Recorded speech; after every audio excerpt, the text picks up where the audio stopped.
Council meeting of Tuesday, November 23rd, 2021. I'd just like to start by acknowledging that we are on the traditional and unceded territories of the Musqueam, Squamish, and Tsleil-Waututh people, and thank them for having cared for this land and look forward to working together with them in partnership as we continue to build this great city together. I also want to take a moment to recognize the immense contributions of the City of Vancouver staff who work hard every day to help make our city an incredible place to live, work, and play. Clerk, may we have the roll call, please? Yes, Mayor Stewart is absent on civic business. Deputy Mayor Carr is in the chair. Councillor DeGenova. Present. Councillor Fry. Physically here. Councillor Swanson. Here. Councillor Hardwick. Present. Councillor Wiebe. Present. Councillor Boyle. Present. Councillor Dominato. Councillor Bly is on leave of absence for civic business. And Councillor Kirby-Yung. Present. The meeting has quorum, Deputy Mayor Carr. Thank you. This special council meeting has been called in accordance with section 14.5 of the procedure bylaw. The purpose of the meeting is to enable a panel discussion and dialogue with national and international city builders to discuss emerging directions for the Vancouver Plan. A reminder to you all, no decision is required of council today. The ideas and input shared today will assist staff in creating the draft Vancouver Plan, which is anticipated to be presented to council in March of 2022. Note that public speakers will not be heard at today's meetings, but may view the proceedings online or attend in person at City Hall. It's important to highlight the significant and meaningful public engagement on this phase of the Vancouver Plan started in October and is currently taking place through to the end of November. Today's meeting is not a substitute for upcoming and previous robust public engagement. I also want to remind Council that questions pertaining to specific rezoning or development proposals are not to be discussed here to ensure appropriate regulatory procedures are maintained. As this meeting is taking place in a different format from typical council meetings, council must consider suspending certain rules in the procedure bylaw and implement other rules for the duration of the meeting in order to help facilitate open dialogue and idea sharing. So for this portion, we need a motion to suspend Rule 6.2 of the procedure bylaw for the remainder of the meeting. Section 6.2 refers to speaking at a council meeting. Suspension of this rule will provide for informal and open dialogue during the workshop. Council may, by a vote of 2/3 of council members present, without debate, suspend a rule for the remainder of the meeting or a portion of the meeting. Would someone like to move a motion to suspend Rule 6.2 of the procedure bylaw for the workshop portion of this meeting? Motion to suspend. So moved. Okay, I think I heard Councillor Dominato move, and Councillor, I think it was Hardwick, seconded. All in favor? Yay. Aye. Any opposed? Great. The motion carries. Before we start, a few reminders. The public can follow along on Twitter at VanCityClerk for updates on the progress of the meeting. Members of the public may send comments to council by using the online web form listed in the meeting agenda. So council, we have a full session today. We'll hear more about the specific format in a moment from our moderator. To keep within the designated time, meeting time of 3 to 5 p.m., so 2 hours, and to maximize the opportunity for this dialogue between council and panelists, our moderator will be facilitating council's questions in clusters or groups of 2 to 3 based on themes following the panelist presentations. A reminder that your questions should be clear and concise. It's suggested that council prioritize your top 2 to 3 questions to help facilitate an effective dialogue and the participatory process. The panelist roundtable at the end of the workshop will not involve opportunities for questions. City staff are here today as well. However, in order to best utilize the panel's time, please send any questions to staff via email after the workshop. To provide context on the Vancouver Plan emerging directions and current fall engagement, I would like to invite Susan Haid, Deputy Director, Long Range Planning, and Andrew Pask, Planner, Vancouver Plan, to provide a brief introductory presentation. And I do see Andrew Pask at the podium, so welcome. Thank you very much, Deputy Mayor Carr, and I'm here actually, Susan's joining me on the side here, but I'm going to carry on with the presentation for for your benefit and to try to provide a little bit of context to the work that we've done to date. So I'm just going to do a quick screen share here, make sure that shows up okay for everyone. All right. So thank you again. As mentioned, my name is Andrew Pask. I'm a planner in the planning department working on the Vancouver Plan. And just to start, really to center us, I wanted to build on your land acknowledgement, Deputy Mayor, and affirm the centrality of reconciliation to our work in planning. As part of the Vancouver Plan process, we've established partnerships with each of the nations as well as urban Indigenous communities to work together in developing policies, strategies, and actions for the Vancouver Plan. And through this effort, we are working collaboratively to advance the City of Reconciliation. By way of quick recap, this is the third Special Council workshop in support of the Vancouver Plan. Our first two sessions featured local and regional voices talking about long-term planning and growth, as well as the important perspective of Council's many advisory committees. Today, we shift to hear some perspectives from national and international city builders whose work touches on some of the key Vancouver Plan themes. In 2022, we'll be back for a couple more sessions with local city builders and others. As you know, the Vancouver Plan process is all about creating the city's first comprehensive citywide land use plan. Council launched the planning process in 2019. We've undertaken 2 phases of planning so far. The first focused on early listening and learning opportunities. The second on the identification of key issues and areas of focus. This third phase of planning, the one that we're in right now, has a focus on emerging directions, on looking at early policy and land use ideas and testing that with the community. The intention ultimately is to produce a land use vision with key policies that help to support that vision. And our work at this stage really focuses on 3 broad topics, 3 foundational principles that are at the center of our work on the plan: reconciliation, equity, and resilience. 3 big ideas that help to ground policy, focusing on equitable housing in complete neighborhoods, an economy that works for all, climate protection, and restored ecosystems. And 3 areas of change that we think reflect significant opportunities in our discussions around how the city might grow and change. That is our neighborhood shopping areas, our transit neighborhoods, the areas within a 10-minute walk or roll of a transit station or corridor, and our low-density residential areas. And by way of quick update on the Phase 3 engagement process, we are now moving into the last week of what has been a month-long engagement effort that has involved a number of tactics and activities. It started with the Council-informed postcard that raised awareness of the process and which was mailed, addressed mail to over 300,000 homes and businesses. The process has moved through several engagement activities, workshops, focused conversations, surveys, an online open house, stakeholder events, and more. And to date, we've heard from several thousand people about their ideas for the future of the city. Some key themes, just to provide a bit of an update, sort of mid-process here or near the end of the process. We've asked people about their priorities and to help us sort through some of the early priorities that were identified. Lots and lots of ideas about how we might further prioritize topics for growth and change. And perhaps not surprising, some of these key themes include rental and missing middle housing, which we've heard a lot about, ensuring easier access to daily and weekly needs, neighborhood character, ecosystem protection, people-friendly streets, public spaces. Also a lot about how we might land some of the core principles, equity, reconciliation, and resilience on ground, making sure that we're talking about action, not just words. Beyond that, I would like to give a very brief update on the survey figures. The survey, of course, is ongoing, so these are figures as of the 21st. They are dynamic in that sense.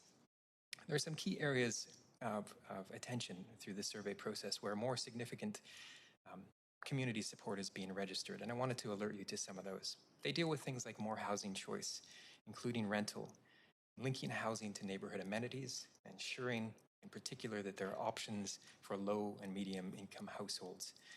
Also the importance of ensuring neighborhood elements, lots of emphasis on the importance of grocery, transit, public space, places to eat and drink, opportunities for community and sociability, the importance of job space and making sure that we have a diversity of spaces in neighborhoods, and the real need to dial into climate policy interventions to support the climate emergency response and green infrastructure. In addition to that, we've also done some testing around the areas of potential change and the form that might take place. We've asked people how they think growth might take place. Should we be focusing our growth on a more nodal or concentrated sense, or should we be looking at more of a distributed approach? For transit neighborhoods and neighborhood shopping areas, a lot of interest in a more distributed approach there, you can see in some of the figures. With residential areas, a lot of agreement again that there should be more housing choices within low-density neighborhoods, and once again, a lot of emphasis on missing middle approaches, plexes, townhomes, low-rise apartments up to 6 stories. Just a few last notes. We are, as I noted, in our last week. We've got upcoming activities. I just wanted to let folks in the audience know we've got workshops this week. We've got young planners activities. Our City Lab storefront is still open. There's an online survey that is open, as well as a self-guided webinar and virtual open house. And very shortly, we'll be launching an Ipsos Reid survey to test some of the same questions with a representative sample. You can find all of this and more at vancouverplan.ca. So I hope that gives a little bit of context or additional context for our conversation today. With that, I'll turn the floor back to you, Deputy Mayor. Well, I think that that's a complete presentation. Great. So thank you for that update. And actually, we do look forward to always getting reports from you. So on the fall engagement, I guess that will be an upcoming report back, and that'll be very welcome. So I would now like to turn things over to Alex Bozikovic, architecture and planning critic, Globe and Mail, who is here to moderate today's session. Alex will provide an overview of today's workshop and a few opening remarks. So over to you, Alex.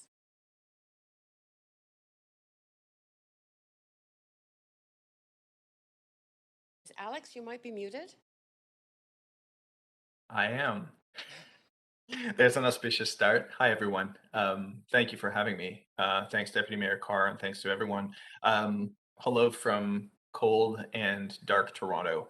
It's good to be here with you. I find myself in kind of an unusual position as a journalist here, moderating this conversation, but I'm very much looking forward to hearing how this goes and to seeing how the plan unfolds.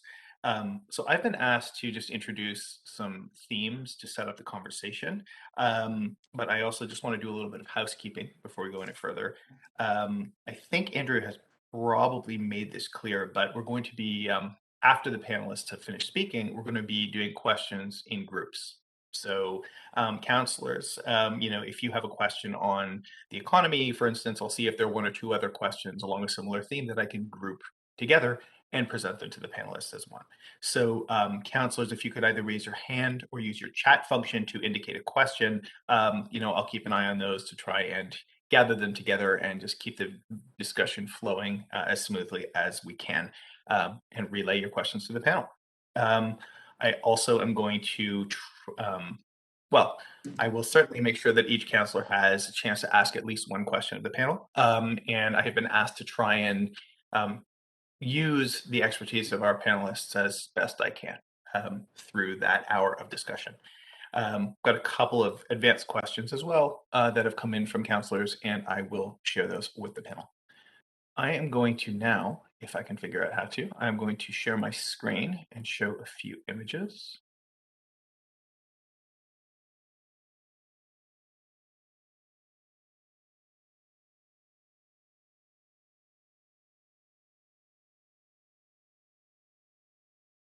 Can you see my screen? Yes. Yes? Right. Looking at a grainy photo of the West End in the late 1950s, just as the process of intensification was starting. I bring this up because, it suggests just how cities can change and cities have changed. I think it's difficult for a lot of us, wherever we sit, sometimes to understand just how true that is. I think at this moment in history, it is easy to feel as though the status quo, is unchallengeable and the status quo has always been there, when of course that is not the case. I, as a journalist, became interested in planning. And by the way, planning is not in my job title, but it may as well be now. I became interested in planning as a set of issues over the last few years and wound up co-editing this book together with a sometime Vancouverite, Annabelle Vaughn, and a couple of other good folks, which is about planning in Toronto. It's called House Divided, and the subtitle, which I won't stand by, is How the Missing Middle Can Solve Toronto's Housing Crisis.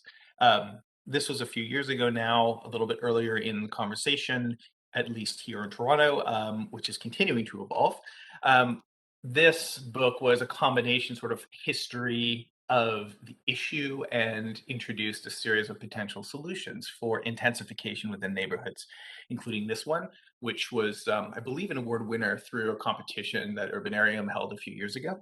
This is a design by Workshop Architecture, which is called Vancouver Extra Special, I believe. And the reason that we did this book, and the reason that I, as a journalist, first became interested in this set of issues is partly because I saw a discussion around zoning happening in a number of places across North America, including in Vancouver and in California, but also in Toronto, that this issue and the consequences of the history of zoning were starting to become very clear. So this is a map which depicts a pattern which may or may not be familiar to you. This is Toronto. The green areas have grown in population between 1971 and 2016, and the purple areas have shrunk. So I'm sitting here today in one of those purple areas just to the west of downtown, which has a population roughly 40% lower now than it did half a century ago, despite being, in every measurable way, one of the best served and most amenity rich places in the city and indeed in the entire country. Of course, this is also true for Vancouver. This graphic is generated by Jens van Bergman based on census data, and I'm sure many of you have seen this before or similar ones, but again, the green is growth, the purple is shrinkage, and the height of the bar represents the scale of the change. So what's happened downtown is very clear, and in select other specific areas around the city and across the region, and then there are those big gaps in between. So, I think it's important to understand that these issues are not unique to Vancouver or unique to Vancouver and Toronto, not by any means. There are similar issues happening and similar discussions happening in jurisdictions across North America and indeed beyond. This is an article from Slate I believe it's 2 or 3 years old at this point, that addresses one of the sort of driving factors, which is demographic change. Old buildings house fewer people than they did 50 years ago. This is true in Vancouver. It is true in New York City. It is true in a lot of places. And that is due to a number of factors that are pretty consistent across the West. People have smaller families. People are more affluent and occupy more space than they used to. Individual homeowners are less likely to either live are less likely either to live multi-generationally or to share their homes with tenants or boarders. You put all of these things together, along with a number of other social and economic factors, and you wind up with cities that look the same, but are in fact losing people. And that, every time I make that point to someone talking about Toronto or about Vancouver, sometimes even speaking to architects and people in the field, they are shocked by this. That map that shows the city, big chunks of the city is shrinking, even as the city as a whole continues to grow rapidly, is very counterintuitive, which makes it an interesting story. It also makes it, I think, a difficult policy issue for planners and leaders to address. And just to reinforce the point that this is a widespread pattern, these graphics are generated by the New York Times last year. The purple represents areas in these American cities that are zoned only for detached single-family homes. So, the analogy to Vancouver is not exact, but, the pattern is also not dissimilar. So this whole discussion around the demographic change in cities and the relationship between planning regulations and social change has become a really live one in the last couple of years, even since I personally began to engage with this issue. It heated up last year as well, both with the effects of the pandemic, in which the rich got richer and the poor got evicted, and with the death of George Floyd and the Black Lives Matter movement. A number of people in the US have been more actively tracing the links between planning policies of the past and economic segregation and racial segregation. These things are linked. They were, in the 1910s and 1920s, and in the decades that followed, they were in the United States and in Canada explicitly linked at times. And even where they weren't explicitly linked, there is a legacy there, both in terms of race and economics, that continues to be with us today. So the conversation continues. This is from earlier this year in Atlanta, where that city and the region is still trying to address the same issue that is before you today. So I guess there are a number of questions that come together when you talk about planning policy, particularly about housing and its regulation. One of them is economics. I know there's a very live discussion in Vancouver about the relationship between adding new housing and affordability for different people. From what I understand, within the economics profession, this question is not actually controversial. It's controversial in terms of the specific impacts of adding new housing supply and how the negative consequences of building new housing in particular neighborhoods, what those consequences are and how they can be managed. In terms of the broad question of, whether new housing is a good thing or not, that is basically settled. However, I don't think that, I realize the politics continue to be more complex. And I think it's also interesting that in this plan, Vancouver's planners are looking at a number of other different lenses. I think these lenses apply to the city and also apply to other large cities. The most obvious one to my mind is climate. We're looking here at a map based on data generated by scientists at the University of California, Berkeley, of the American Northeast Corridor. And what we're looking at is essentially the carbon footprint, to use that term, of individual households. And the gap between the green and the red is roughly a factor of 3. In other words, people who live within cities, not as opposed to in the most distant suburbs, are generating roughly 1/3 the emissions per household of their counterparts. And this pattern holds true in Toronto, it holds true in Vancouver, it holds true pretty much everywhere in North America for a couple of reasons. One, because many emissions are linked to transportation, which for the most part means vehicle miles traveled.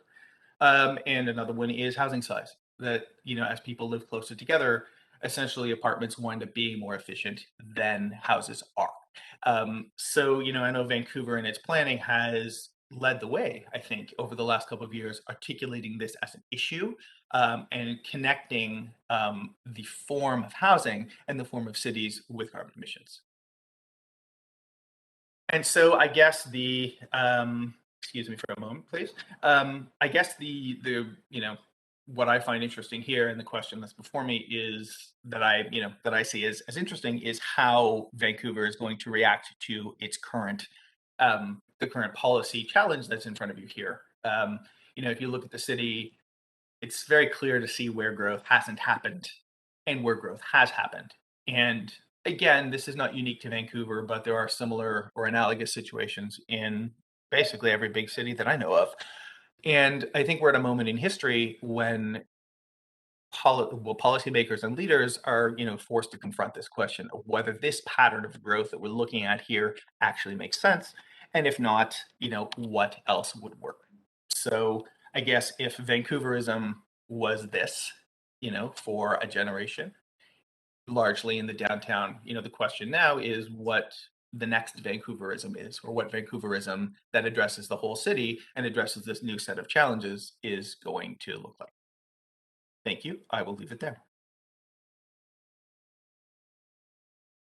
Go ahead. I do think that, Alex, are you not introducing panelists and presentations, or? Okay. I'm going to. I'm sorry. Just give me 1 second here. I just had a bit of a distraction. I do have kids in the house, and people don't always remember the rules when daddy's on a call. So excuse me for a moment. We have counselors in that same position, so no problem. Be right back with you.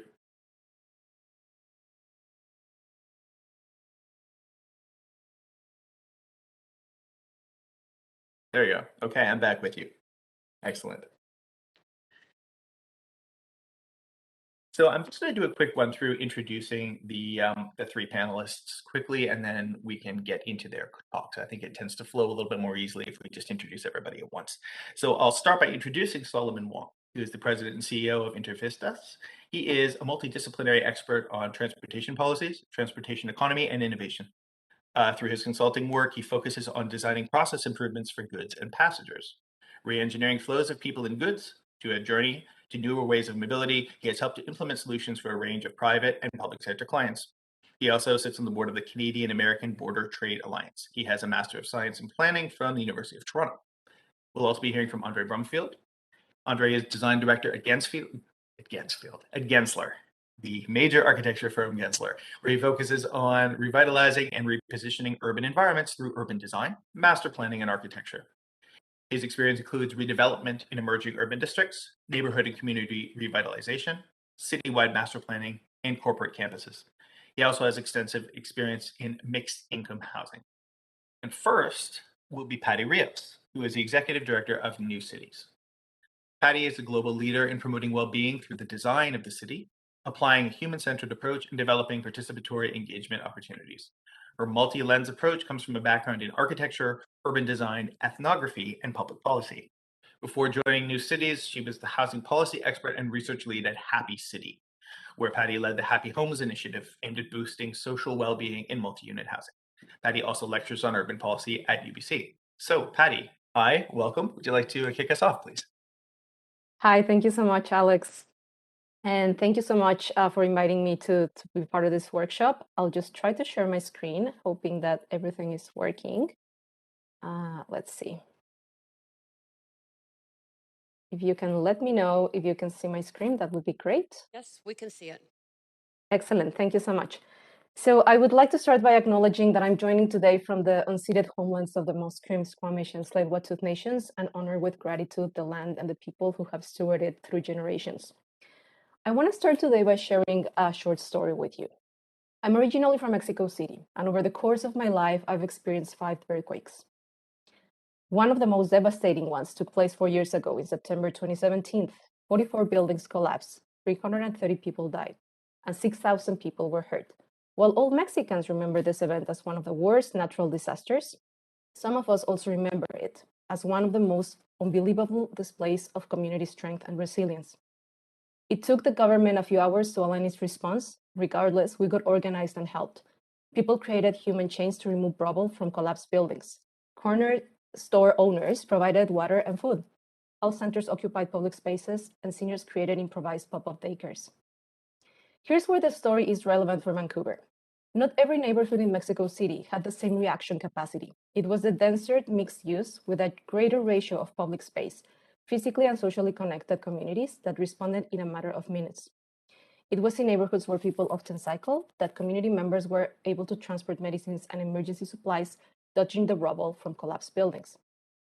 But overall, the earthquake taught us that neighborhoods where people knew each other and had strong social networks were more likely to take care of their community and support the most vulnerable ones. We fast forward into 2021 after the earthquake, a pandemic, and after the recent floods that communities across BC have experienced. And there's one lesson that sticks with me. We have to design cities that prioritize the creation of strong social networks that enable each community to respond, building on their assets and addressing their unique needs. This lesson actually goes beyond the planning and design of neighborhoods and focuses on enabling communities to support and elevate each other. Today, Vancouver has a unique opportunity to create a citywide plan that meets people where they are and truly builds on equity and reconciliation. In order to do so, it's important to ask ourselves, who are we planning for?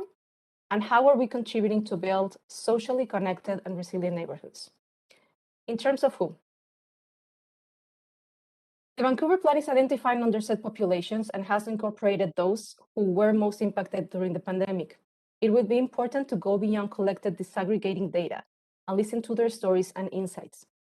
Meaningful engagement can inform the plan, but it can also create agency and stewardship and allow people to develop strong social connections. I encourage the city to focus on building trust, empathy, and compassion. That way, we will be creating the foundations of a caring city. That way, we will also be leading. That way, we will also be leading with the foundational values of equity and reconciliation and provide communities a real shot at collective resilience. This takes me to the second lesson. How are we contributing to building socially connected and resilient neighborhoods? The way we plan and design our neighborhoods can bring people closer together. While good strategies are emerging from the engagement process in the Vancouver Plan, we need to identify the actions that intersect in equity, reconciliation, and resilience to prioritize the needs of underserved communities and vulnerable populations. We can achieve this by providing access to core needs and also enabling communities to choose what matters the most to them. Within providing access to core needs, I want to focus on housing. The way we plan and design our homes can help us connect with neighbors, build stronger social connections and resilience.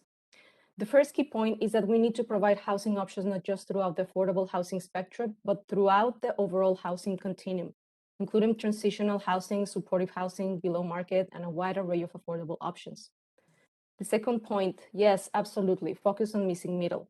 As we explore this approach, we will need to focus on design, tenure, and the concept of affordable living. From the design perspective, including different types of units and a wide variety of bedrooms will allow us to address the needs of different households configurations, even multi-generational families and people who are not part of the same family but are living together. Providing tenure options, maximizing rentals, and enabling innovative home ownership. Besides including below market rentals and social housing along arterials and TODs, we can actually choose to locate this close to parks and public spaces to reduce their exposure to proximity to noise and pollution. That has been one of the equity issues that renters have faced. These different types of tenure can enable residents to stay in the same neighborhood and age in place. And shift our focus into affordable living. Daycare options, affordable grocery stores, and access to the public space network, among other actions, will allow us to support caregivers and venture into the shared economy, which is often left behind when we focus on major office uses in key business districts. As we create an approach to have a more equitable use of the land, it will be crucial to understand that we can have the best intentions to provide below market and supportive housing across neighborhoods, but without the right services, support services, and developing regulations, we will create just temporary patches, and low-income residents will be forced to leave their homes once again. My last point, we need to make space for the community to choose what matters the most to them. This means that neighborhoods will have different characteristics. Communities need to decide what are the spaces that actually bring them together. In this vein, I encourage planners to embrace a new approach to neighborhood design, to move away from hard indicators and instead embrace performance-oriented metrics. Embracing diversity in Vancouver requires us to understand that the same goal can be achieved in different ways. This image is a clear example of this. The goal is to bring people closer together. While a community will choose space for artistic expression, other communities will prioritize gathering and dancing. Embracing these differences and each community's right to self-determination will start building the Vancouver that we all want to live in. Thank you. I'll pass it over to you, Alex. All right, Patty, thank you very much. Thank you for introducing us to those ideas. And a useful theoretical point as well, the idea of the housing continuum, the idea that housing for all people in different situations of different family sizes and at different income levels is all connected, and that there are relationships between what we might think of as entirely different forms of housing. So along with your ideas, thank you for spelling that out for us. Let's move now to Andre. Andre, could you take it away, please? Sure.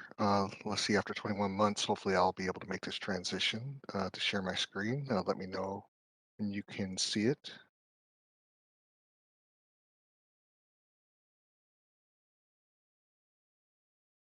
Hopefully you can see it now. Yes. Yep, looking good.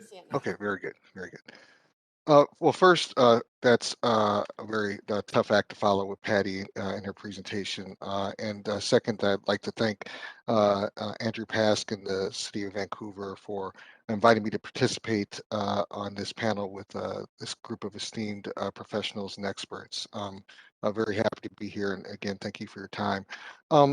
There's a number of things that I would like to cover in my 5 to 7 minutes, and I'll try to go through this in a good time.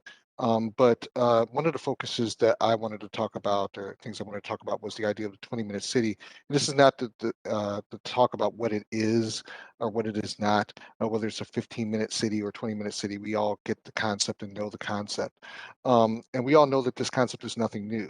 Paris, Melbourne, London, a number of cities in Europe across the country have been looking at the 20-minute city and what this means from a pedestrian standpoint, ways to reduce vehicles and how to balance better pedestrian-friendly streets and access to open spaces in our cities and our neighborhoods. Here in the United States, it's been looked at through the lens of smart growth and climate action, at least with the city of Portland. And they are not the only city. Dallas, it's about managing sprawl, something that Vancouver knows all too well and has been doing quite well, if you will, for the past generation or so. And with Detroit, the idea of repopulating neighborhoods, which is something that I'll come back to. The one thing that the 20-minute neighborhood or the concept has not done is talked about what this means in terms of how it could be applied to Black neighborhoods or brown neighborhoods or really underserved neighborhoods in our cities. And if we were to look at these icons, especially the ones that are crossed out, when we talk about 20-minute neighborhoods in Black neighborhoods or underserved neighborhoods, it rings hollow because a number of our neighborhoods don't have these assets or these amenities to begin with. So how can we actually start to talk about creating 20-minute neighborhoods in our Black neighborhoods or in our underserved neighborhoods to bring much needed investment so we can actually take off some of these lines in a number of these amenities and actually talk about how we think about strategic neighborhoods to create a holistic and balanced and more equitable city. So that's the conversation I'll be having, or at least the presentation I'll be giving over the next few minutes. And the idea of rethinking a 20-minute neighborhood through the lens of equity, particularly as it relates to our underserved communities. And just a few points that I wanted to highlight as the slide transitions. The idea of neighborhood-based retail, local retail, and actually how it actually serves our communities and what it means to our communities is really one of the lifebloods of how vibrant a neighborhood can be. So, but what does it mean in terms of not only as we get on the other side of COVID, but also as we get as means of shopping and how we access our goods? What does it mean when we talk about retail or commercial development and mixed use development as a whole? And I just want to spend a few minutes or a few slides, if you will, talking about an initiative that we are very honored to be working with Commissioner Maurice Cox and also the mayor's office here at the city of Chicago. It's through the Invest Southwest program, which focuses on pushing investment into our underserved neighborhoods on the southwest side, the south and west sides of the city. And this is a project we were just awarded the Ave. And the idea of how we think about commercial and retail development beyond just providing places for people to shop. You'll notice in the corner here, NHS as Neighborhood Housing Services, they've been doing a lot of work here for the past 3 generations in this challenged neighborhood on Chicago's west side.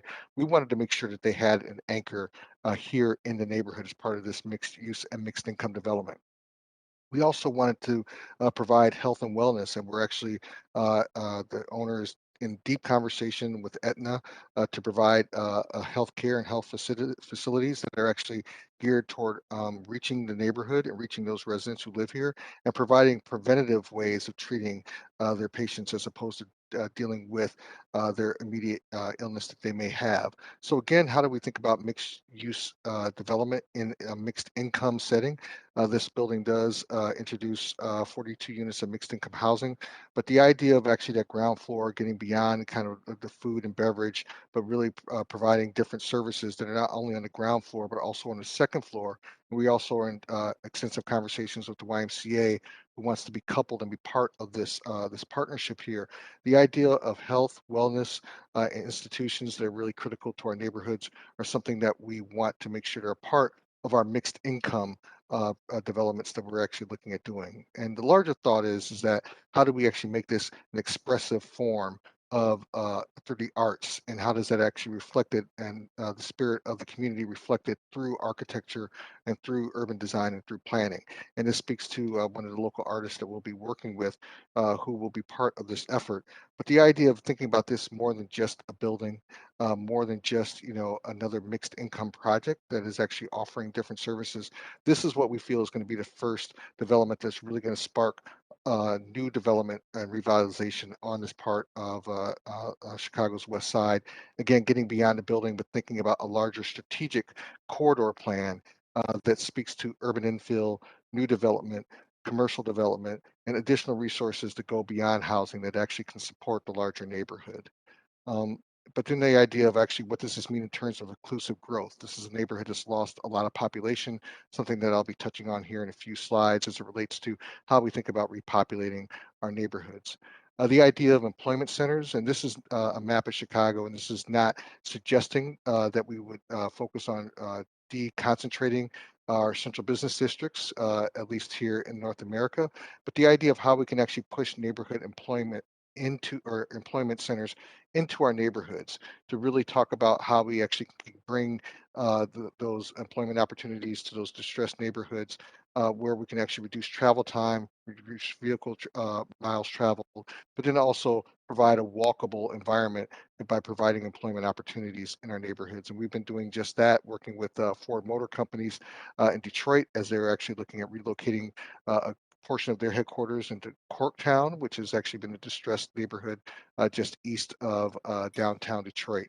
And we're also doing work, and this is not a great rendering, with Discover, where they're actually looking at taking over an abandoned retail box on Chicago's South Side, Chatham neighborhood, predominantly Black and Latino, and bringing up to 400 jobs into this distressed neighborhood.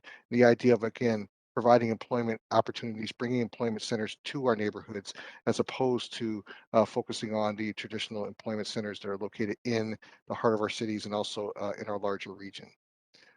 The idea of affordable and mixed income housing and what that means, it's been great to hear a lot of conversation about, what this means in terms of density, what this means in terms of missing middle. This is a handful of a number of our mixed income projects and affordable housing projects that we're doing in Chicago and other parts of the country. But the idea of what this means in terms of trying to create the missing middle, something that we've heard about earlier today or this evening, Minneapolis, I think, has done an incredible job of actually eliminating single family zoning, which will actually now allow for that missing middle to come into the traditionally single family zone neighborhoods to provide broader housing types to people who actually want to live in a neighborhood. But then also not only the idea of creating the missing middle, but in places like Chicago, Philadelphia, how do we actually preserve that missing middle? A number of our neighborhoods have been gentrifying, where a number of these housing types have actually been converted to single-family homes and townhomes away from our six flats or three flats or walk-up apartments. So how do we, in a number of our cities, preserve the missing middle to provide those broad range of housing types that we know are critical? One of the projects that we're been working on going into phase one construction, which is in Knoxville, Tennessee, a former public housing site, which we've now provided 440 units of mixed income housing, offering housing types for families of all incomes, but also offering a range of housing types that are located just outside of the downtown. I know I'm going over time here, but I'll speed this up a little bit. Transit-oriented development we know is critical.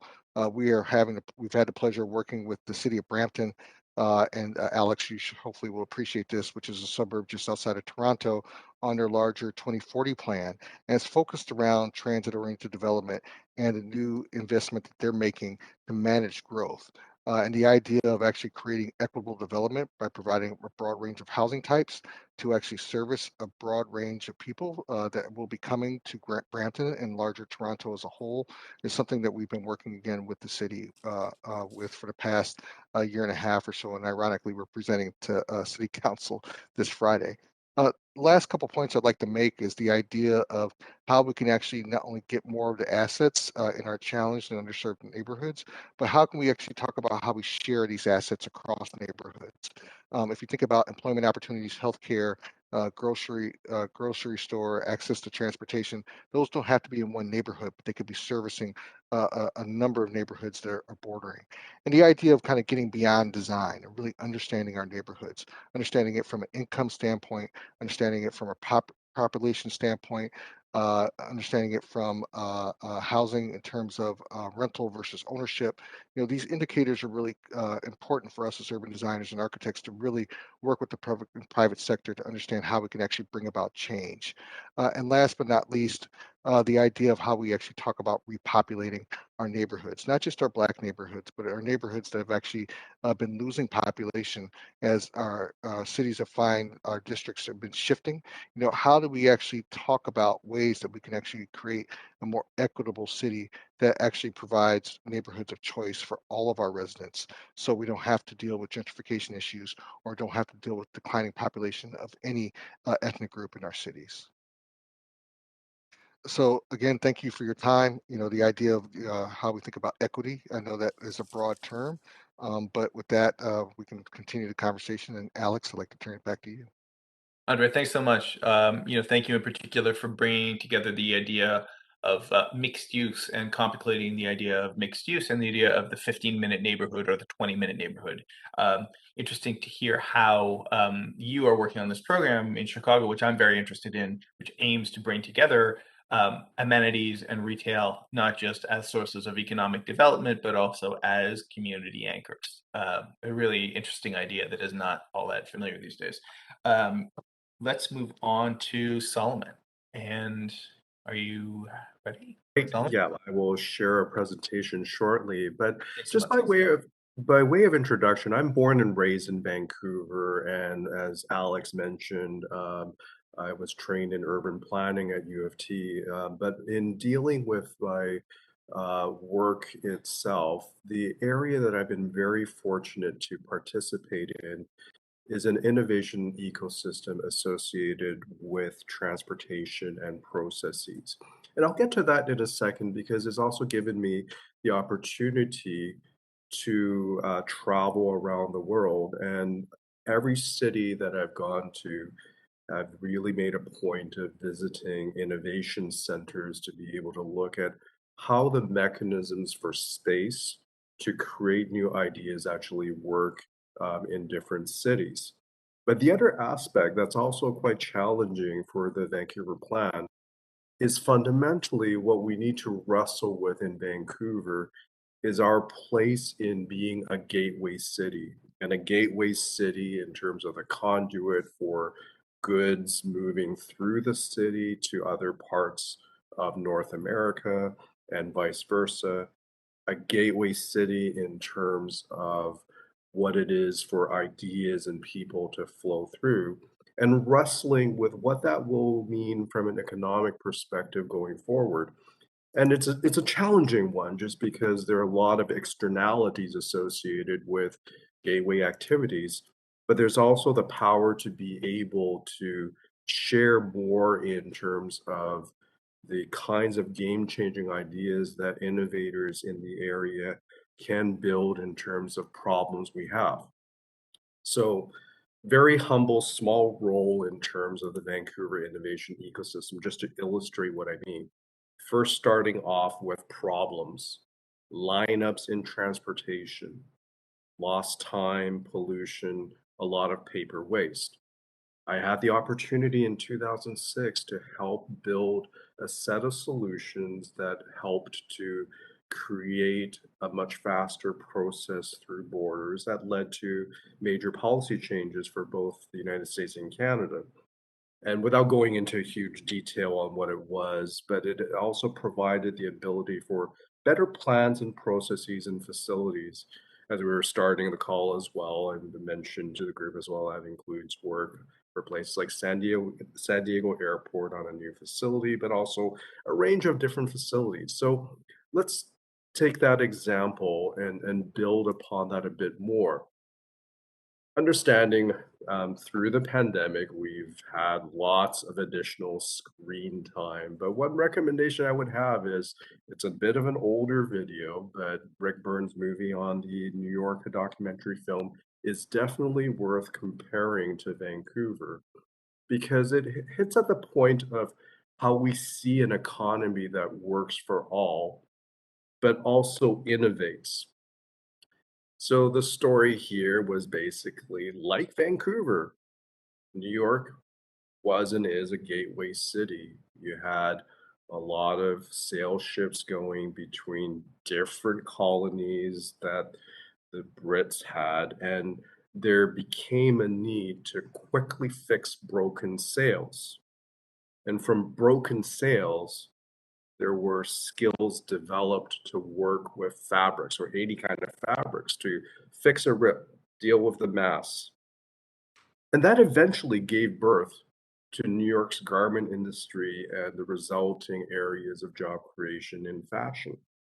So the ability of looking at how key aspects of skills developed, but creating something from nothing is really part of the narrative to be able to look at this in terms of what are the mechanisms that we're creating in the future. And we're going to struggle with this because through the pandemic, the nature of work and the processes for how this comes together, it's changing and we don't exactly know what the demand will be.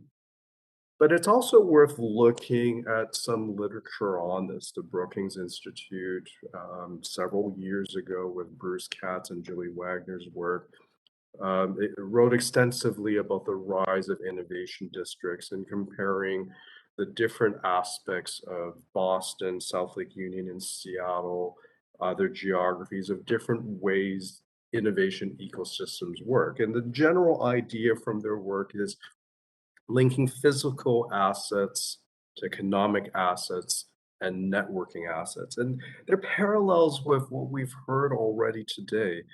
What are the mechanisms for disparate groups to actually meet and create and establish that commonality of networking in terms of idea creation? Last week, the Cascadia Innovation Corridor met in Vancouver. The collaboration between Oregon, Washington, BC, and Microsoft. And it's really fascinating listening to ideas in challenging this and the kinds of job types, the survey of employers around what do you think by job function you will be able to do remotely forever? Do you actually need to have a physical space to gather together in an office environment or other workspace?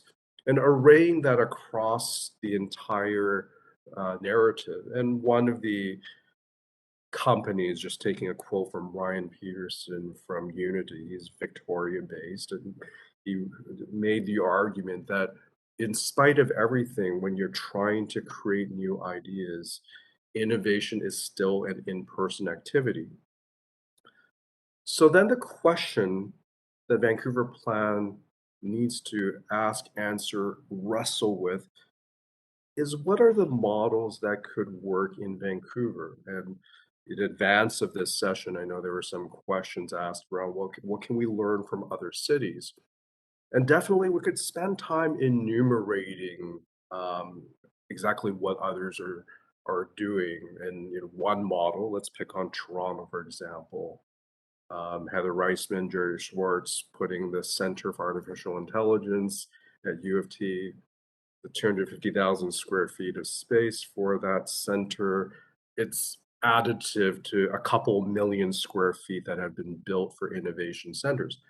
I would not argue at all that the hyper innovation spaces is at all appropriate. It's really about the quality of spaces as well as what exactly is the model in the public interest, as well as linkages to different kinds of things that are going to be very much unique to Vancouver in terms of our place in the world on what kinds of ideas can be created, whether it's social innovation, key areas on climate change, areas especially after the year we've had around climate change, forest fires, practices from different indigenous groups to learn from other ways of dealing with our natural environment. So there are definitely learning areas that could be advanced.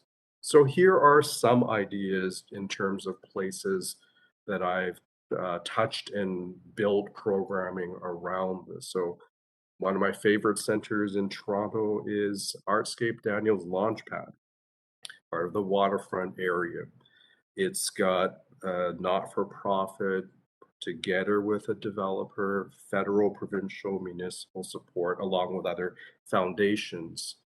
So it's an interesting facility because it's got a lot of attributes in terms of select area, whether you're into garment manufacturing or sound stage creation, video production, or other spaces. For my own organization, I had a global retreat for folks from Europe and other parts gathering to meet here to create new ideas. It was here that I brought forward the folks at Toronto's Billy Bishop Airport who are building an aggressive, sustainable airport ripe for the climate change issues impacting aviation. So a great idea space. Coincidentally, this is where The Weeknd has his recording studio, and it's the only place in Toronto The Weeknd will record from. So there's a very strong connectivity with performing arts. Another one that may be a completely different model, but this is something initiated from the city end of things. And what you're looking at is Boston District Hall, arguably the hub and the anchor for the Seaport District.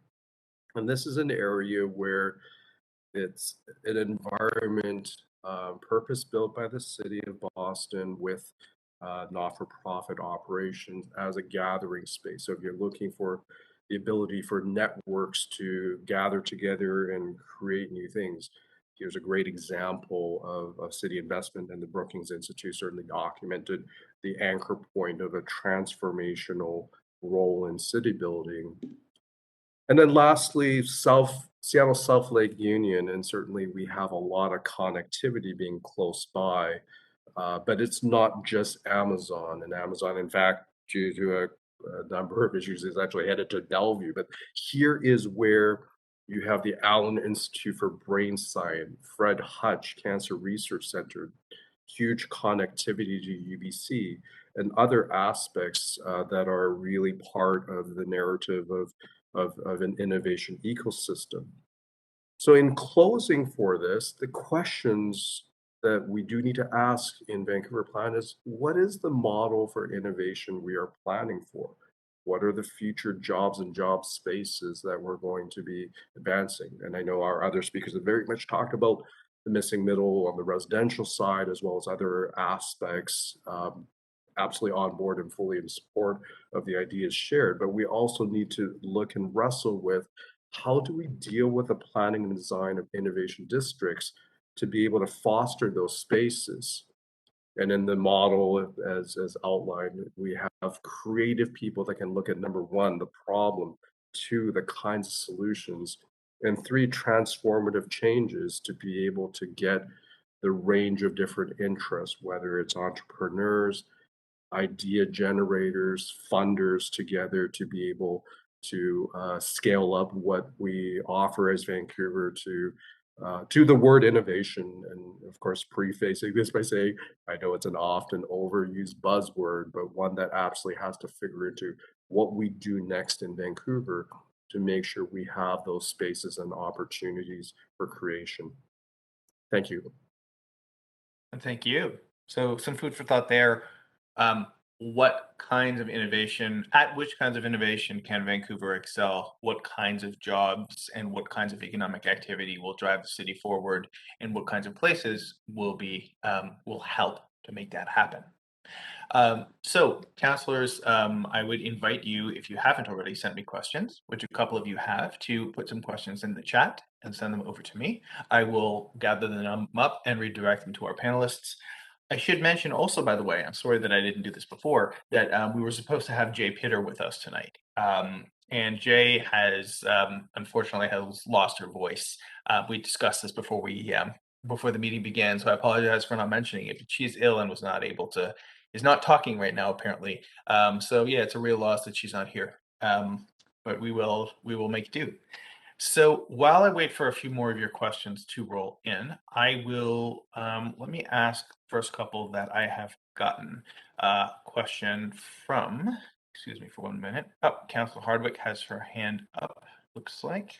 So why don't we go to her to start with? Councilor Hardwick, you want to Thank begin? you for not making me have to write out my questions and send them. So, Alex, I am familiar with your work, and the 15-minute city is an important concept that you analyzed last year in a Globe article. Mm, And Vancouver came up ahead of Toronto with 72% of residents living in amenity-rich blocks compared to 56% in Toronto. right. Looking a bit closer, I see that you compared the whole area of Toronto with Vancouver. And would it not have been a more apples to apples comparison if you compared Old Toronto pre-1997 amalgamation with the city of Vancouver, since the land areas are much more comparable, as well as the period of historic development? What lessons can we take away from that analysis? Again, so everyone understands, Metro Toronto being 2.7 million population and Vancouver being like 0.7 population. Right. So I guess the point you're driving towards, which I think is a good one, and please correct me if I'm wrong, but it is the older areas of the city of Toronto that the old city of Toronto, as it was before Toronto was amalgamated, is actually quite comparable to the current city of Vancouver. So apples to apples, you're looking at similar population, similar size. And Toronto, the old city of Toronto, is considerably more dense than Vancouver is, and also comes out ahead on these 15-minute city analyses. In other words, it's more walkable, it has more of a mix of uses, and has more people and more jobs in it than the areas that were built after that. Indeed, So, and I'm just suggesting that if we're going to make comparisons like that, that I hate to come back to that data and actual legitimate comparisons. And I'll ask this question as I go through some of the other examples. For example, looking at Chicago as a comparison, which is an even bigger stretch than Toronto. But that's my initial question, and I will have others. Thank you. thank you. So let me put this question to the panel, and feel free to jump on that, by the way, if you see any connections. Patty, in particular, if you see any connections here that you would like to make as to why neighborhoods that were planned and built before the rise of the car essentially proved to be more dense, proved to have a larger mix, a greater mix of uses. And so a 15-minute city analysis sees them coming out ahead. Now, feel free to jump on that, but let me also bring another question to all of you. This one from Councillor Boyle. She is wondering, I'll just repeat the question.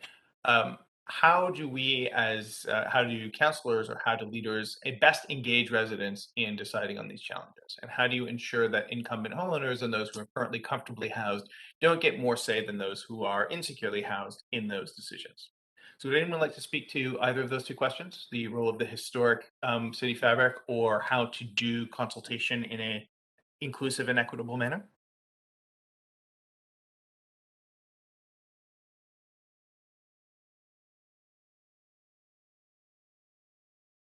I think I can jump into the consultation piece, if that's okay. I think that this is one of the big questions that we are all facing these days. How do we actually do truthful, meaningful engagement that is going to take in consideration all of the voices, and we're not going to be leaving anyone behind?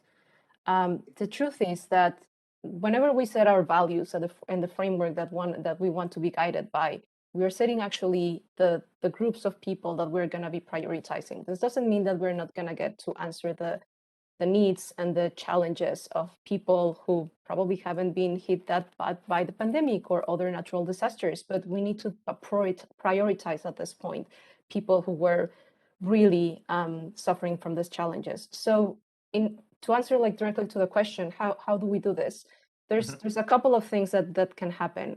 One of them is actually reaching out to equity-seeking groups in a very thoughtful and meaningful way, that is not just to hear out what they are thinking, but actually to enabling them to have a voice and knowing and creating a strategy in which they're going to be leading the engagement process, and that they're going to be empowered to actually be part of the decision of the implementation process afterwards. It's very important that we don't just engage and then lose the connection and stop working with people. I think that this is one of the best things that I've learned from my work with engaging with, especially operators with temporary modular housing. My job is not done whenever the project is done.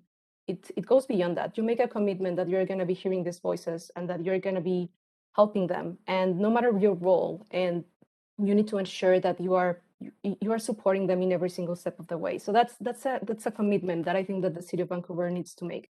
If we're going to engage equity-seeking groups, underrepresented populations, how are we going to take them throughout the engagement process and into the implementation so that we are actually enabling them to create agency and stewardship in future projects? Yeah, if I could just build on Patty's point, and just to be clear, as far as community engagement and public outreach, that's very much the core of how we practice as urban designers and planners. There are very few projects that do not involve the community and their input. I think, one of Patty's points are very important, to make sure that every voice is heard, but more importantly, those who are underrepresented, making sure their voice is heard. I think it's about identifying those groups that are actually working in the community and the groups that are actually working with the underserved. I think if they don't have a clear champion or clear voice, I would actually start there. That's basically how we actually started a number of our projects, whether it's being led by the public sector, Department of Planning, or working with a developer. We seek out those community groups or those agencies that are working with the underserved to really understand not only who has the voice or the voices, but more importantly, how we can actually reach them. And one of the things, especially when we do a lot of our master planning and mixed income housing, for us, it's not just checking a box.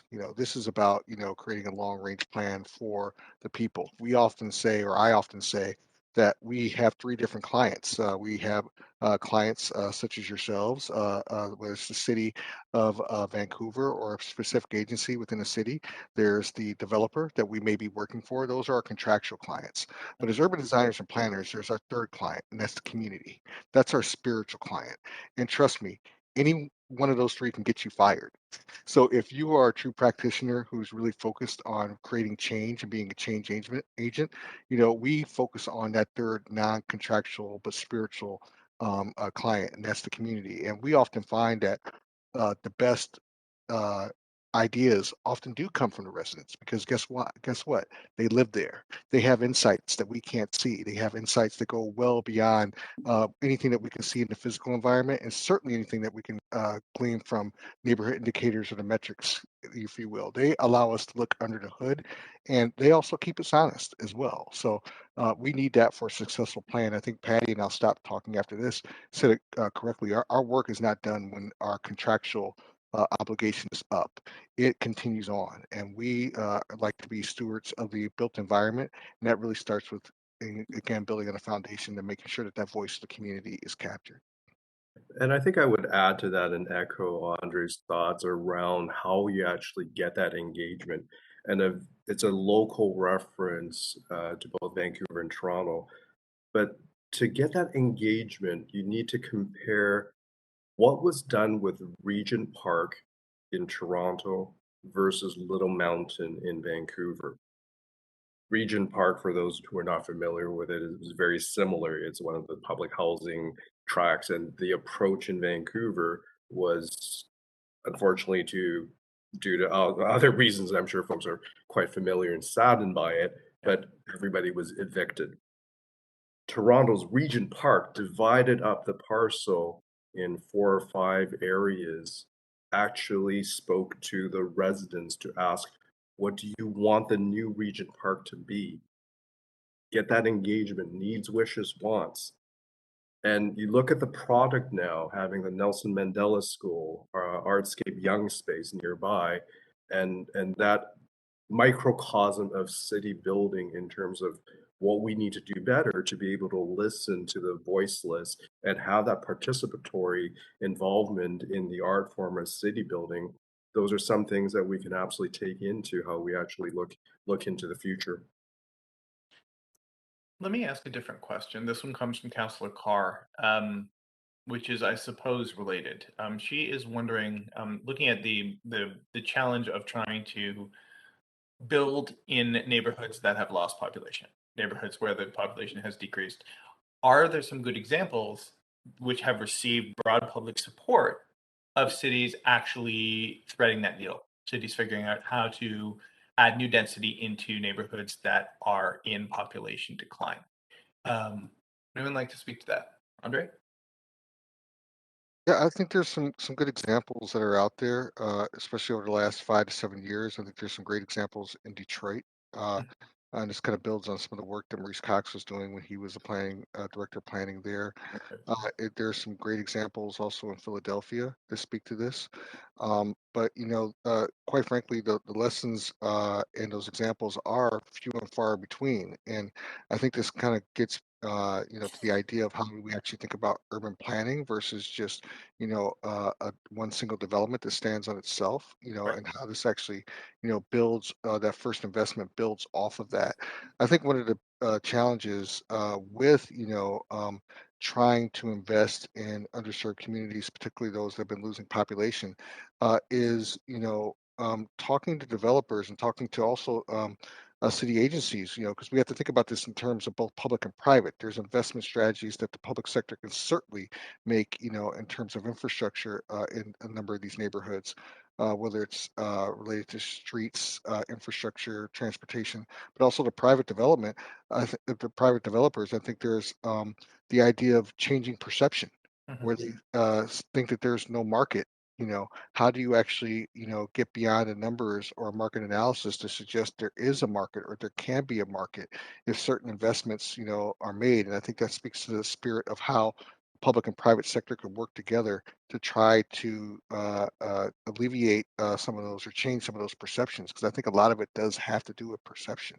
And no one wants to be the first to go in once they actually see a neighborhood declining. They want to see that first successful model, whether it's the investment from the city or another developer, before they put their toe in the water. But I think it really speaks to how the different agencies on the public sector, but also working with the private sector, could start to narrow that gap and change those perceptions. Change those perceptions and sort of open the door to change. I guess, I mean, I don't want to go too far down this rabbit hole, but it does seem to me that it's an excellent question that's obviously really topical. But it seems to me that there's a bit of a difference in the kind of cases you're talking about, Andre, and what Vancouver is facing. In that Chicago and Detroit as well, have something that is not so much present in Vancouver, which is really dramatic racial segregation. You have areas in Chicago that are very wealthy, and you have other neighborhoods which have been predominantly Black, which have seen disinvestment, and in which people are reluctant to invest, and in which people are reluctant to move. There are empty houses, empty blocks, which doesn't really exist in the Vancouver context. I mean, can we learn from that kind of experience of trends, creating new resources, or perhaps transforming perceptions, something that can apply to a slightly different situation in Vancouver? I'm sorry, is that question still geared at me, or is that the Yeah, lecture? I mean, I can certainly respond to that as well. I think if you look at what the city of Denver is doing, not in terms of just managing their growth, but also thinking about urban design as a whole and what it means to their city, particularly some areas or neighborhoods that they feel have lacked investment. But again, Denver's also, managing new population, new growth coming in, and trying to find ways to distribute that growth, but also not create additional displacement. I think they're putting in place some really interesting policies, and also talking or staying very close to the private sector to talk about how they can distribute a development in a more equitable way. So I would really pay close attention to what Denver's doing. They don't have not been, if you will, kind of I won't say cursed, but dragged down by the legacy of segregation, as you mentioned, particularly racial and economic segregation in a lot of the Midwest cities here in the country. But I think Denver is a very good example to look at how they're actually going about doing it and trying to manage it. Thank you for that. Questions now. Councilor Kirby-Yung has one, but let me just look through my chat here. Excuse me. Two linked questions. One from Councilor Boyle. What role does non-market housing need to play and what can local governments do to encourage an expansion of non-market housing within, within the city's own jurisdiction. And I think a related question coming from Councillor Swanson, how do you add density without bringing gentrification? Would anyone like to respond to one or both of those questions?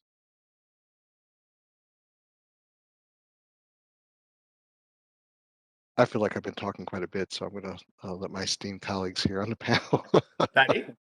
feel free to weigh in. So Sure, I can I can jump in. The non-market question, that's very interesting. I think that there's I mean we're facing a moment where I mean we can take the approach about the free market and letting the market actually regulate absolutely all of the housing that we have in Vancouver. That's one of the things that has been happening. But at the same time, there's this place that if we think about housing as a commodity, but if we think of housing as a human right, then there's a different approach to it. And I think that non-market housing actually plays that piece about housing as a right, and it can help to understand which are the neighborhoods, or it can help assist the neighborhoods that can be densified, that can be intensified, so that we can have options for different people in each and every neighborhood, and people can actually choose where they want to live in.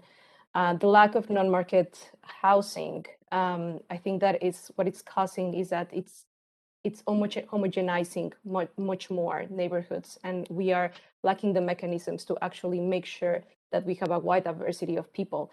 And going back to the piece about like why do we actually want that amount of diversity of people, that's the core of creating resilience. So at the same time, non-market housing has to deal with the fact that if we're talking about supportive housing, if we're talking about assisted living as well, there's so much that supportive housing and assisted living can provide to the residents. So it's also up to the community and to the neighborhood services to be providing those extra services.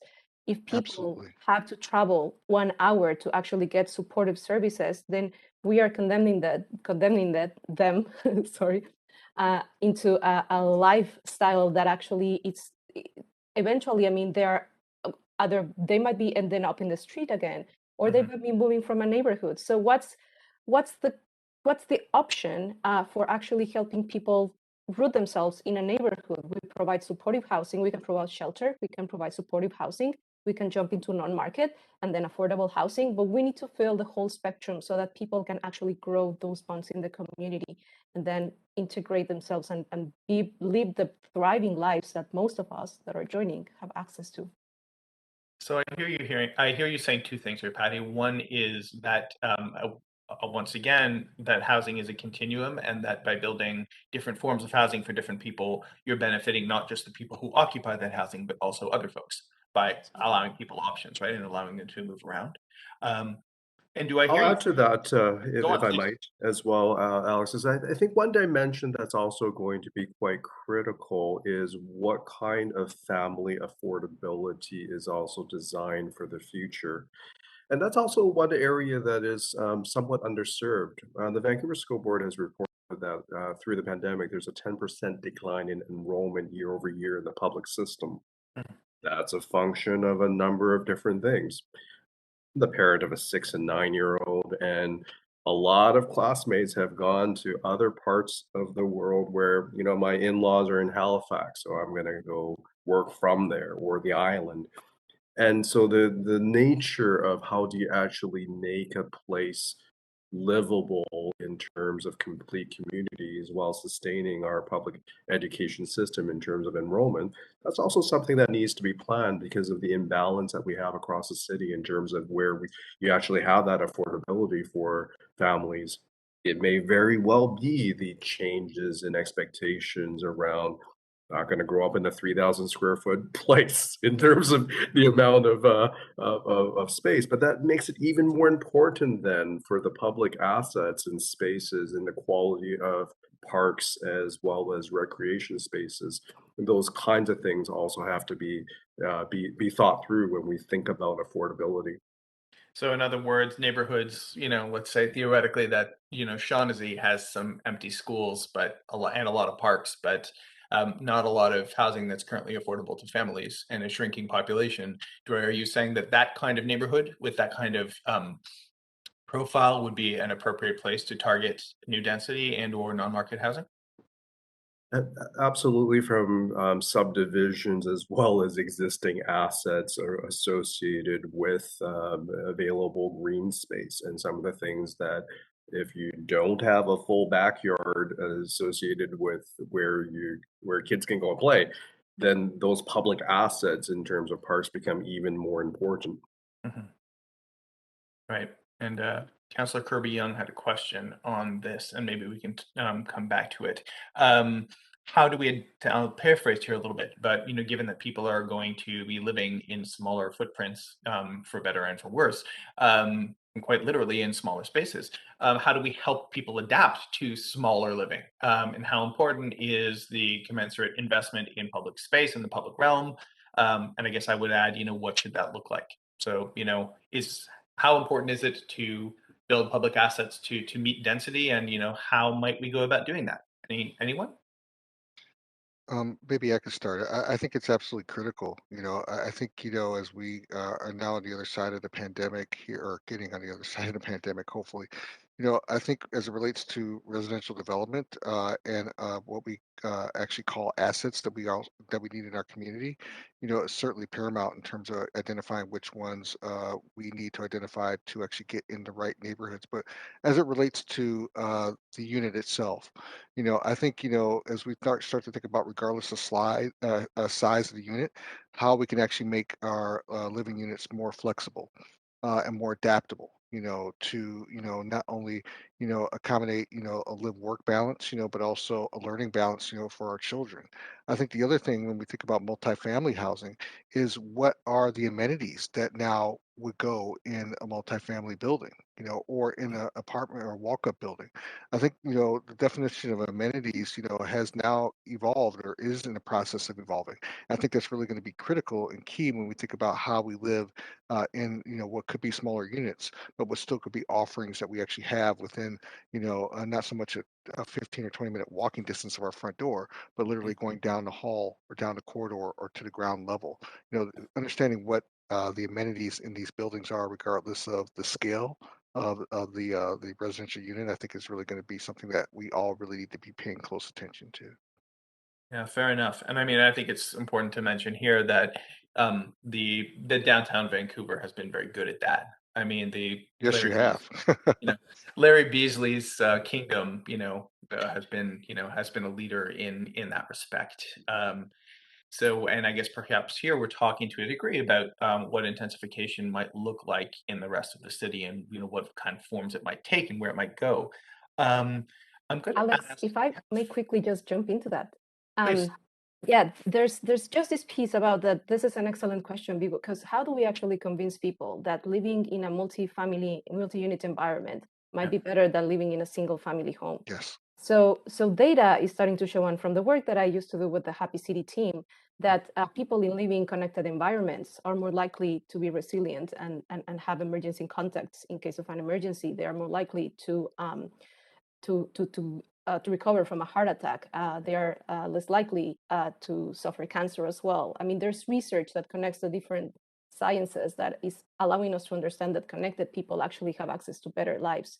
So it's about changing. How do we create this awareness so that we understand that it actually is helping us to move into a more like into life quality? It might be less comfortable, but comfortable is not necessarily the equivalent of health and inclusion.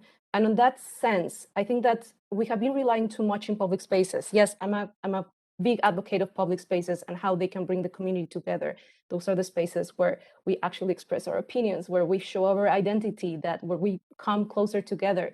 But housing, we have been spending up to 24 hours in our homes, and we are losing some of the most important opportunities here. What if we start thinking about the circulation space, that it's gonna go up to in between 15 and 20% to actually create opportunities for social encounters? It was the people that were living in low-rise neighborhoods with a balcony that were part of the pandemic cheer at 7 o'clock every single day. And we have been learning that if we understand what are the types of amenities that are not like the typical gym, the typical space that is going to be mostly empty, but if we actually engage residents into deciding what are the types of homes that they want and don't just leave it to the development market to determine what's going to happen, we might have a better shot at actually addressing what residents want and then creating a connection in between what is just for residents and what is open to the community. So from the design perspective, also creating a transition space in between the public realm and those private spaces, that is where we actually have this sense of we are connected with life outside and we just feel better, like in terms of serotonin levels, they increase. Thank you for that. I just had a conversation earlier today with a London architect called Paul Karakusevich, who has worked on a number of estate renewal schemes, the redevelopment or renovation of social housing in the city of London, and he was talking very much along these similar themes. I would just point out, though, that in order to establish a range of public and private spaces and to talk about a transition between public space and private space, you're implying larger projects. A triplex does not have a courtyard. Right? I mean, to a certain degree, the kinds of thinking that you're describing here, Patty, really applies to buildings that are big, or at least bigger than a single lot in scale. So maybe that's useful, right? That with scale comes opportunities to do stuff as well as challenges. Councillor Wiebe, I think, has. Let's see, where are you? I'm here. Are you here, Councillor Wiebe? You have your hand up. Do you have a question? Yeah. My question's really on the connected environments and the importance of health and well-being. We're seeing around the world a huge movement on well-being budget frameworks, on donut cities, on other ways of really redesigning not only the financial elements, but how we do create those connected communities, how higher towers, how much green space, and how it all connects. Can you talk a little bit about what type of framework we should be bringing in the Vancouver plan, looking at some of those really big ideas? I know Toronto's looking at the donut city, so is Nanaimo. We're seeing kind of a movement around the world looking more larger and holistically about how we can build our cities within the world ecological footprint. So it'd be great to hear from some of the panelists on how we're looking at how well-being as an outcome in our city building and how we think we're going to get there with land use. Interesting. Solomon, you want to take a crack at that? Yeah, I mean, from the context of what I was trying to describe in terms of the built form around the work environment, it becomes even more important around how disconnected we have been physically with folks that are nestled away in terms of our own areas. I think I fully agree with what Patty you described in terms of people are holed up in their places 24/7. But as we get out of the pandemic and start looking at that, it's really the quality of spaces that are going to be within residential areas or focused areas in terms of the work environment. How do we create those opportunities for those encounters to be able to have different schools of thought come together as well as interact with each other? And those are a mix of intentional spaces to be able to foster some of those aspects. But the other thought process there is the ability to then to also build upon what Vancouver has been excellent at in terms of not having a complete set of bedroom communities. When I go to different cities in the United States right now, complete ghost town in most downtown cores. The feedback I got from folks coming in from Seattle, Portland, and other places last week for the Cascadia Innovation Corridor was just glee looking at how lively, even during the pandemic, our downtown environment is. So to capitalize on that, but then also build those intentional spaces for collaboration to occur and defining that in quantities that will be able to create those opportunities to mix individuals from different walks of life and different approaches together. Those are some general ideas that we're missing right now in terms of how we've established our spaces that we develop. Councilman. Oh, I'm sorry. Please. No, please continue. No, I'll if you don't mind, I'll just be very brief. I really appreciate you asking this question.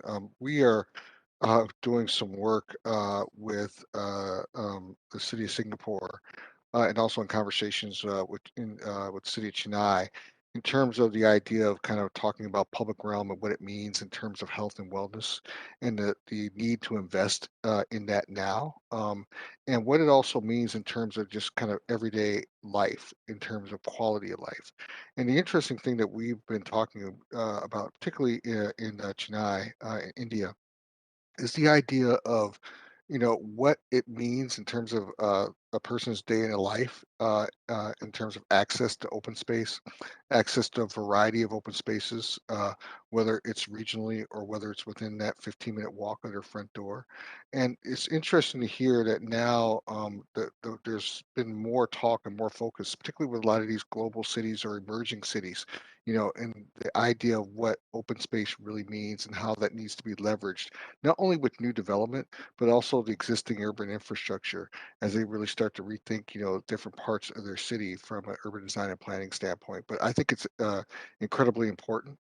We've all, as Patty said, we've been locked up here for the past 21 months. And those moments of actually interaction and how we interact with each other, that goes beyond just kind of the physical well-being, but also the mental health as well. So, I think it's all tied together.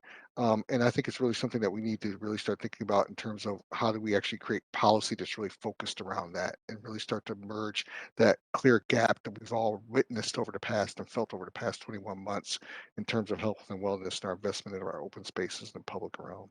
So if I can paraphrase a little bit here, you're suggesting perhaps that the city could take inventories of where access to open space, parks, or other sorts of amenities are available and try and link up new growth with that. Put new people in places where they have access to those kinds of amenities. Is that right? Yeah, and actually, I would say expand the definition of what it means in terms of health and wellness as it relates to our open spaces and our infrastructure. It goes beyond just parks, it goes beyond pocket parks, it goes beyond regional parks. But what does that really mean in terms of how this actually impacts everyone from age 5 to 50 or 8 to 80? Because it means different things to different people, regardless of what city we're in. So I think this is an opportunity for us to all kind of reset what this means in terms of our urban environments as it relates to our cities and how they could actually continue to emerge and evolve.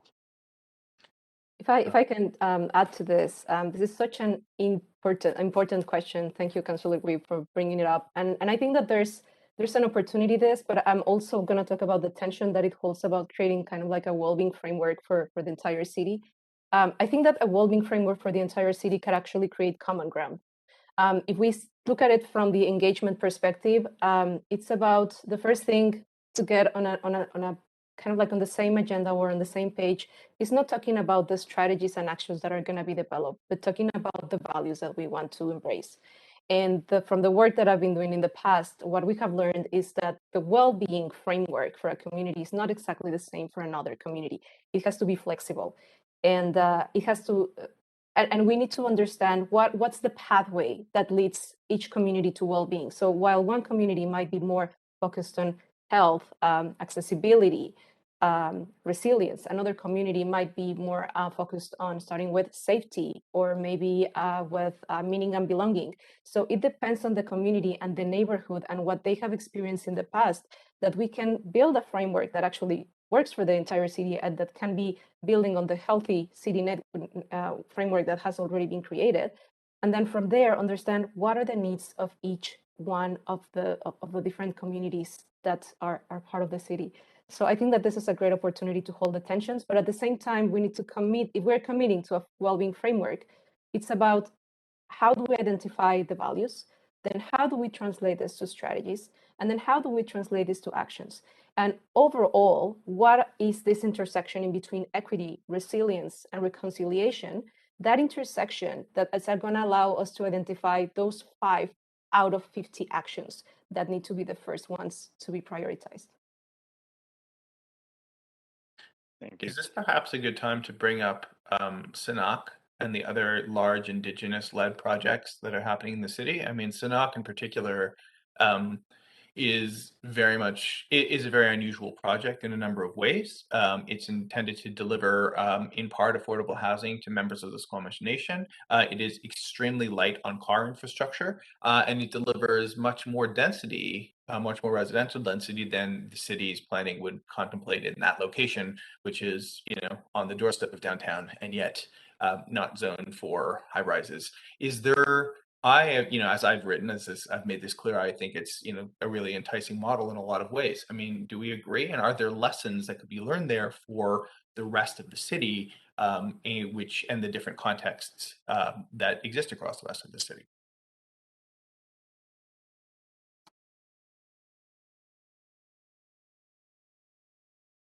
I'll take a stab at this, Alex. I think it's a good question you raise because it's really the aspect of the opportunity that we have in terms of looking at the major areas, whether it's Jericho lands or other parcels that provide the ability to demonstrate different types of the built form.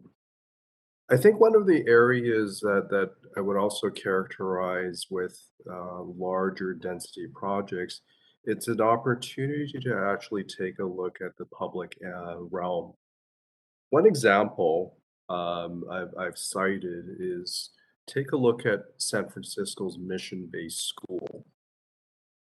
And the mission-based school is fascinating because some of the themes that we've talked about in terms of a program of a community asset for learning, an elementary school, as well as a hub for additional idea generation. It's some of these areas provide the opportunity to break apart some of the different tracks of enabling the social and learning opportunities. But I think the ability of understanding that in terms of aligning density to potential school parks and other public facilities, those are really things for us to be able to define a newer form, and certainly from a reconciliation point of view, provides that opportunity to showcase learnings that are not necessarily built around new ideas, but also taking and reflecting from within. And those are some aspects that have to be figured into the planning at a more detailed level in terms of some of those larger planning exercises that each neighborhood could adapt and build in. Good. So I just want to flag we have about roughly 5 minutes before I'm going to loop back to the panelists for their kind of closing remarks, and then leave it with the deputy mayor to wrap up. So councillors, anyone who hasn't asked a question yet, I would especially welcome you to step in right now. And I actually can't see clearly who has their hand up. So Andrew, perhaps you can cue me if other councillors are now raising their hands. I am also just following hands from my screens, and I think Councillor Hardwick has been waving for a while, just to know. Thanks, Denise. Yes, she has. I just want to see whether there's anyone who hasn't spoken yet who would like to get into questions, since we only have a couple of minutes left before I loop back to Councillor Hardwick. Anybody else? I'd just like to point out that I'm in one of those intergenerational living situations here, which is one of the reasons if I wasn't going to be able to ask another question, I was going to leave a little early. But if you'll indulge me, I have a question for Solomon. You started off your presentation about Vancouver as a gateway city. And indeed, we exist. We're the terminus of the railway with the western port to the Pacific. So have you, as we look at our economic diversification, it's been said by the new head of Invest Vancouver that the city and the region is in an existential crisis as we've shifted since the 80s in our dominance of natural resource extraction industries and related to the current economy, which is very focused on real estate property development and construction. So the question that is being asked there, and is one that I've asked of, are you familiar with Danny Bresnitz's book, Innovation in Real Places? Danny Bresnitz is the head of the Munk School of Innovation at the University of Toronto.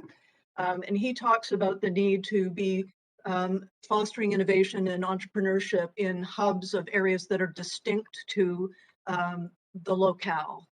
So as we look to the future of our economy, I mean, there's all these great targets that but no one's really talking about what jobs and what industries people are going to be working in, which is kind of existential. So my question to you then is, How do you see it? One of the things Bresnitz warns against again is the tendency to become a silicon hyphenate, or in our experience, a Hollywood North hyphenate, where we're very mobile jobs that can go anywhere, and there's a lot of competition. So from your perspective, focusing on innovation and economic development, where do you see that focus needing to be in the Vancouver plan? So I think there are a couple of answers I would have to that. I go back to 1989 when the former Macmillan Bloedel had an innovation lab in Burnaby, just outside Vancouver, and it created three distinctive products. Best recycling method for cardboard boxes, Paralum in terms of built form, in terms of wood beams as strong as steel. And then there was a decision made by Maclo to just close that innovation center. And the public bodies of the time let that happen because it was just easier to send natural resources somewhere else and keep the flow going. And that's the heart of the challenge for Vancouver in terms of how do we actually create some of those kinds of things that will be game changers in terms of things that are true to our values in the region, as well as what unique competences we have. Folks in the region have created major changes in social innovation, have created additional areas to be able to affect changing climate change and energy use. And I think the ability to harness small scale and large scale innovation in the spaces that matter is really what needs to be fostered and provide that platform so that our region, our country, our province is not stuck forever in natural resources as really the only major force and some of the creative economies that can really glue together graduates from Emily Carr together with ideas people defining the problems. But it takes that connectivity to get the spaces for those quality conversations to occur to create some of those outcomes. And so I think it's a long-winded piece around we can't let that example of the 1989 Innovation Lab disappear again. It's been some time. And some of the role of the city around what is it that we need to actually structure becomes part of that challenge to enable us to compete more effectively on the global stage. Solomon, if I could add to that point, I think you said something that's been key. We're actually, or I'm actually involved in working on a couple of, if you will, kind of innovation districts, in two cities in the country. And the one message that we've been repeating is that, innovation can happen. And I think you captured it correctly and well.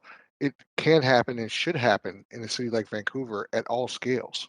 You know, as you all know, everyone's been looking to, or a number of cities been looking to repeat kind of the successes of Kendall Square, or what's been happening in the Triangle District in North Carolina, or San Diego, or the Bay Area. Well, a lot of that is not, cannot be transferred to another city.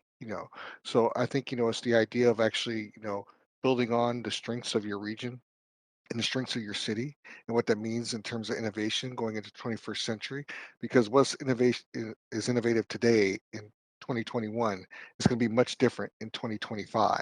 And I think, to your point, Solomon, you're right, not relying on that single driver of innovation that really is reflective of, not only addressing some of the issues that you face as a region or city, but how you can actually be more competitive, if you will, with your adjacent cities on the West Coast, and also nationally and globally as well. So the ideal, I think, in terms of flexibility, in terms of innovation at all scales, that doesn't necessarily have to happen in one place, I think is very important when a city is talking about how to think about innovation through development and innovation districts as a whole.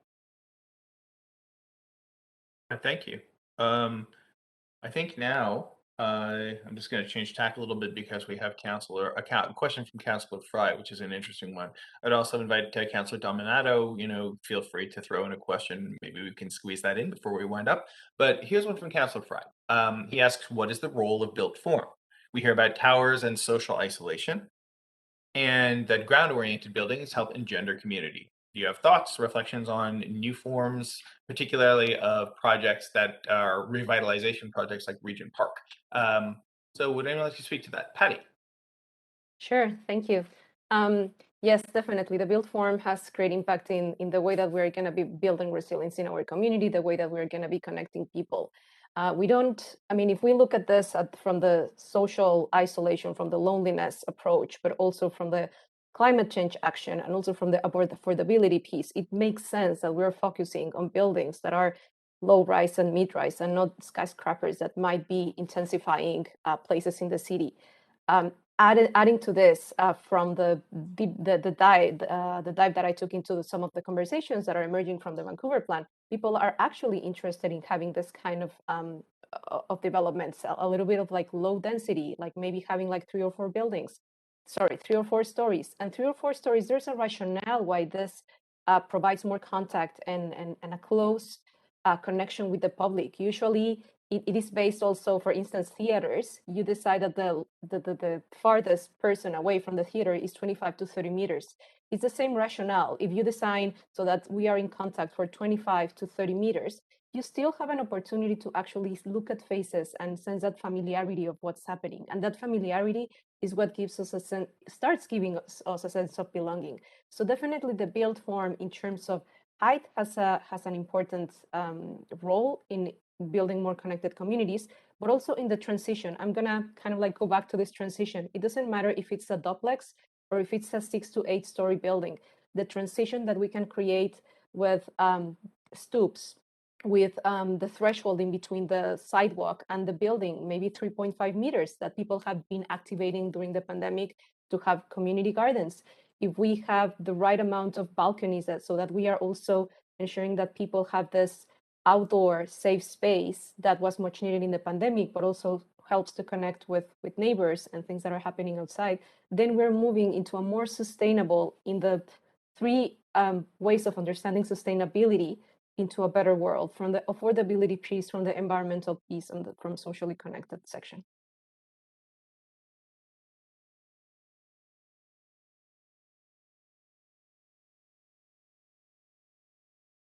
You're muted, Alex. I think you're muted.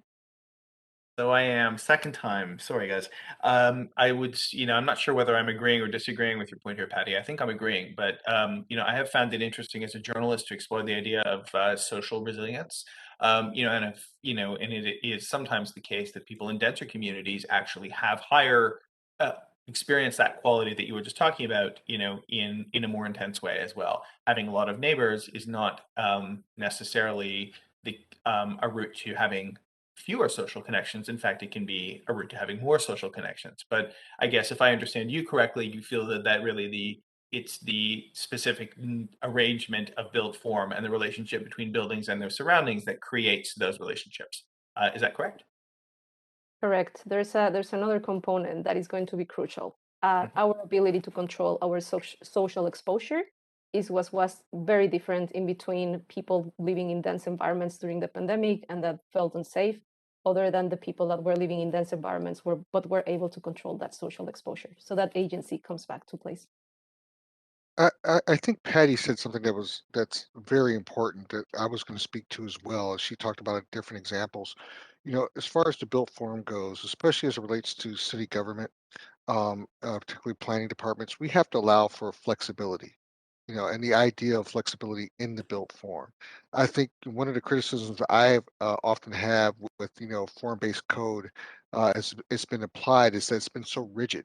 And this is not saying this in defense of developers, who have to respond to form-based code that's been implemented by a number of city agencies. I think in some places it plays out very well. Other times I feel like it really constrains the product. And it's not so much in terms of the flexibility from a developer, but it's really flexibility for the end user. So I think that we need to think about, as it relates to the built form, there needs to be a number of things that we need to offer on the menu in terms of how we can actually really impact, our built environment.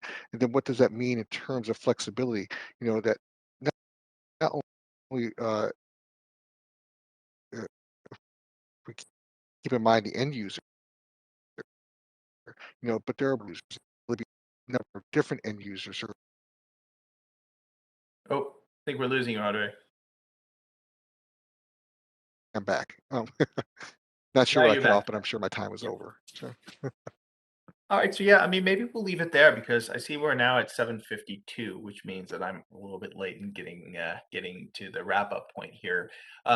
So maybe if you don't mind, panelists, we can just take a couple of minutes to collect some of the thoughts that we have brought together here and some of the things that have come out of the questions. So, Patty, perhaps I'll start with you. What do you think are, having had this discussion, what do you think are some of the key takeaways you would like council and city staff to come away with?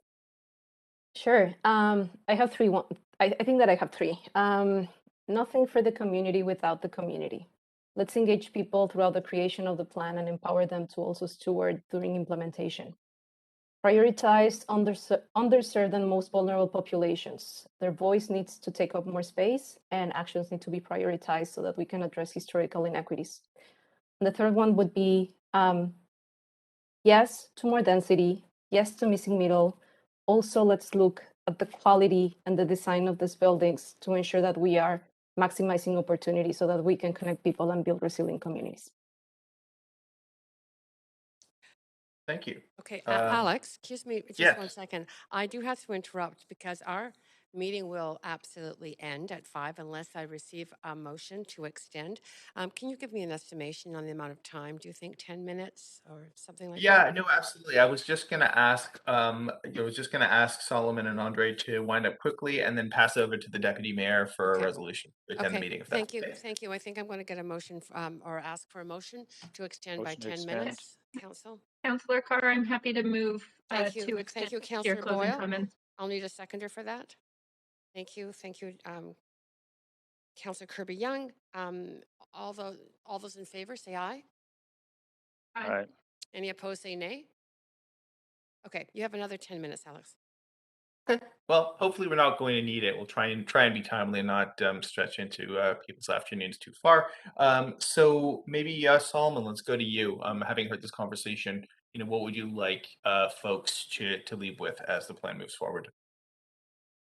I think the ability to make sure that we have spaces that work for all, that have that economic strategy for what we think the job base will look like going into the future. We're going to go through a hybrid model for quite some time in terms of the way of working.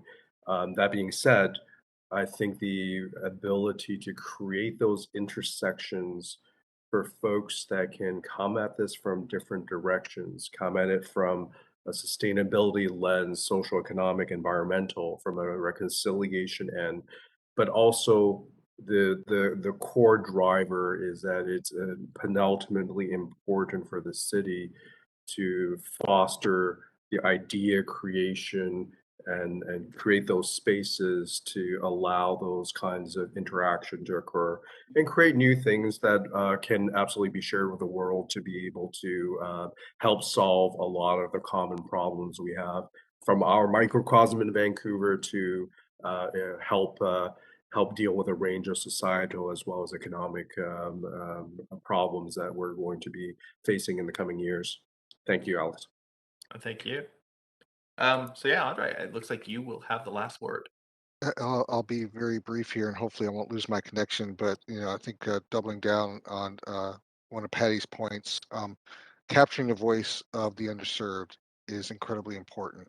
And I think if you want to think about the future of your city, finding ways to be very deliberate and also intentional. And I think that's the key word, intentional, about how you engage and capture the voice of the underserved is very important. They're much smarter than we all realize. They are the experts in their community. And I truly believe this. The best ideas often do come from the residents in their community. Second, something that I'm somewhat obsessed with of how do we actually narrow the gap between design and public policy. I think you have an opportunity to really be a model here globally of how you can actually think about the built form, but also balance public policy that's being driven by the key decision makers in local government, and how do we actually, talk about a more integrated way of how we actually talk about the built environment where design does not solve everything. And as trained as an architect and urban designer, I'm the first person to say that. But also on the other side, policy cannot drive everything either. So how do we actually narrow that gap where there's more of a merging of those ideas and those decision makers to really create a new urban environment? I think you have a great opportunity in Vancouver. You've been a leader in so many different ways as it relates to thinking about city-wide planning, and it's going to be interesting to see how your plan for the future really evolves. Indeed. Great place to leave it. Thank you all for your participation. It's been a really interesting conversation. I've had some fun sitting in the moderator's chair. So I'll pass it over to Deputy Mayor Carr for a motion to adjourn. Great, thank you. And I'll just give a few comments first. Please. This does conclude our dialogue on the Vancouver plan today. I think for potentially, do you have comments from some staff? No. Good. I would like to thank then Alex Bozakovich for his expert moderation of today's event. You did a great job. Thank you. And thank each of the panelists as well for your time and participation. Patty Rios, Andre Broomfield, and Solomon Wood, thank you. Thank you for sharing your experience and ideas with us at Council. So, Council, that does conclude our business on today's agenda. I'm now looking for a motion to adjourn. Motion to adjourn. Okay, thank you, Councillor Hardwick, and I think a seconder came from Councillor Kirby-Yung. So could all those in favor say aye?